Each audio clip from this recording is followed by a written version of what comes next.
Salut, je m'appelle Brice Nadin et ça fait 23 ans que je suis dans la tech.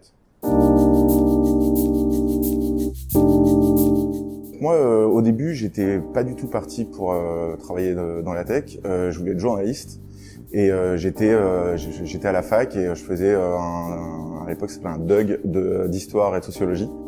Et la fac a organisé une conf, a fait venir des gens dont j'ai complètement oublié l'identité, qui sont venus nous présenter Internet. Et voilà, aujourd'hui, ça a l'air idiot de présenter Internet, mais à l'époque, moi, je savais pas du tout ce que c'était, quoi. C'était complètement nouveau. C'était un Internet qui était quand même très différent d'aujourd'hui. C'était des sites pas commerciaux, des sites de musées, des sites de scientifiques, de chercheurs, choses comme ça. En tout cas, c'est ce qu'ils nous avaient montré. Je me rappelle très bien qu'ils nous avaient montré qu'on pouvait voir des tableaux qui étaient exposés dans des musées aux États-Unis, voilà. Et puis que il y avait des chercheurs, des historiens, etc., qui se servaient notamment du mail pour échanger des longs textes, des documents, etc., et qui communiquaient comme ça de manière un peu instantanée. Et donc moi ça m'a tout de suite frappé et tout de suite intéressé. Faut se souvenir, en fait, faut vraiment se remettre dans le truc de l'époque, c'est que moi je me rappelle, j'avais des correspondants, j'avais des gens à qui j'écrivais pour on s'envoyait des flyers, des trucs, etc. Et c'était par courrier, donc j'envoyais des trucs à des mecs en Allemagne et ça prenait 5 jours pour y aller, 5 jours pour revenir. Donc l'idée d'avoir du mail et de pouvoir échanger des choses comme ça et de pouvoir discuter rapidement, c'était super. Et ouais, je me rappelle, il y avait même des associations qui organisaient la mise en relation de correspondants à l'étranger pour parler dans d'autres langues et tout. Et c'était fou, donc tout ça c'était par courrier, quoi.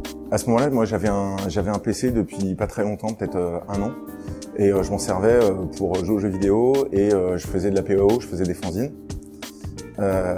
Et que après on photocopiait, et on imprimait, on photocopiait, on diffusait. Donc moi quand j'ai vu Internet, pour moi ça a tout de suite cliqué, quoi. J'ai tout de suite vu ce que ça pouvait, comment je pouvais m'en servir pour les trucs qui me passionnaient moi, pour communiquer, échanger des choses avec le mail, c'était super. Et forcément, même si je l'ai pas vraiment fait pour ça au départ, mais tu te dis les fanzines, on pourrait les publier sur le net et ils seraient accessibles au monde entier, quoi. Et on pourrait accéder à des textes écrits par des gens dans le monde entier. Alors en réalité, quand j'ai commencé à faire des sites après, c'était plutôt des sites un peu débiles sur des sujets. Enfin, à l'époque j'avais regardé tous les films de Steven Seagal et du coup je faisais des comptes rendus de mes visionnages de films de Steven Seagal. C'était des trucs absurdes, mais juste le fait de pouvoir les écrire et les diffuser, etc. Alors tu dis cet outil qui permet de diffuser de la connaissance au monde entier pour raconter des films de Steven Seagal, c'était peut-être pas hyper bien utilisé, mais c'est un truc qui m'a fait rentrer dedans et c'est comme ça que j'ai fait mes premiers sites. Donc en allant sur des sites qui existaient, en faisant le view source, en regardant la source, en faisant des copier-coller de ça et en les modifiant et en essayant de comprendre comment ça fonctionnait. Et petit à petit, j'ai commencé à faire des sites. Donc au départ, je me rappelle, je l'ai publié sur GeoCities. Donc c'est un truc qui a disparu, qui permettait de publier des sites web gratuitement. Et c'était marrant parce que c'était fait, t'avais un quartier, donc si tu voulais parler de cinéma, t'étais dans le quartier Hollywood. Et puis après, t'avais des rues.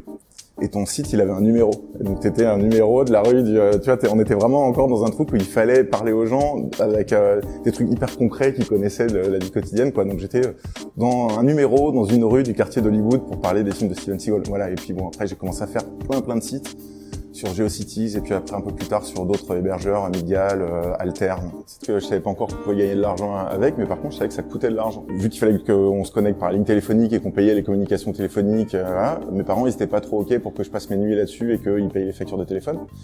Du coup j'ai travaillé pendant que je faisais mes études et ce qui était marrant c'est que je travaillais à France Télécom. Donc tous les matins je travaillais à France Télécom et je gagnais mon salaire chez France Télécom et puis à la fin du mois je renvoyais mon salaire de France Télécom à France Télécom pour payer la facture.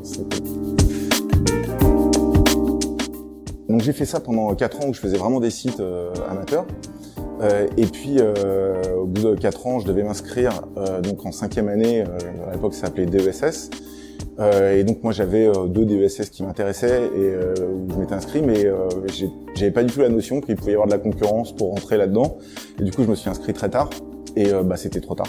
Donc j'avais 1 an où j'avais pas de fac, quoi, je savais pas quoi faire. Donc je me disais j'aurai une année sabbatique.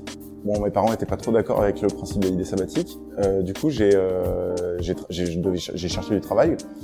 Et à l'époque, dans les gens avec qui je parlais sur RC, etc., il y a une copine qui m'a dit, mais tu sais, il y a des gens qui font des sites internet comme tu fais, mais pour le travail. Donc tu devrais chercher là-dedans. Et puis moi, vu que j'étais vraiment passionné par ça à ce moment-là, effectivement, j'ai commencé à chercher ça et j'ai trouvé une annonce, une offre d'emploi pour une mairie qui voulait créer son site et puis faire des activités pour les gens de la ville autour d'Internet, etc. Donc j'ai travaillé à peu près 1 an dans cette mairie et puis j'ai postulé une offre qui était postée par l'ICOS. C'était quand même alléchant d'essayer de travailler là-bas. J'y suis allé, l'entretien s'est super bien passé. J'ai été pris pour m'occuper de Tripod, qui était le site d'hébergement de sites perso de l'ICOS. C'était assez cool parce qu'il y avait aussi toute une communauté qui se construisait autour de sites. C'était pas juste de l'hébergement. Il y avait des forums, du chat, etc. et toute une animation à faire autour de communautés là-bas. Donc je suis rentré là-dedans. Et puis après, j'ai continué et j'ai plus jamais quitté l'univers de la tech. Le premier truc qui me vient en tête, et c'est pas forcément absolument lié à l'univers de la tech, mais c'est lié au fait de commencer à travailler dans un secteur qui naît et qui commence à croître, quoi. J'ai fait des rencontres de gens, donc professionnellement, des rencontres de gens qui étaient des gens vraiment atypiques dans les métiers et même dans des boîtes en fait.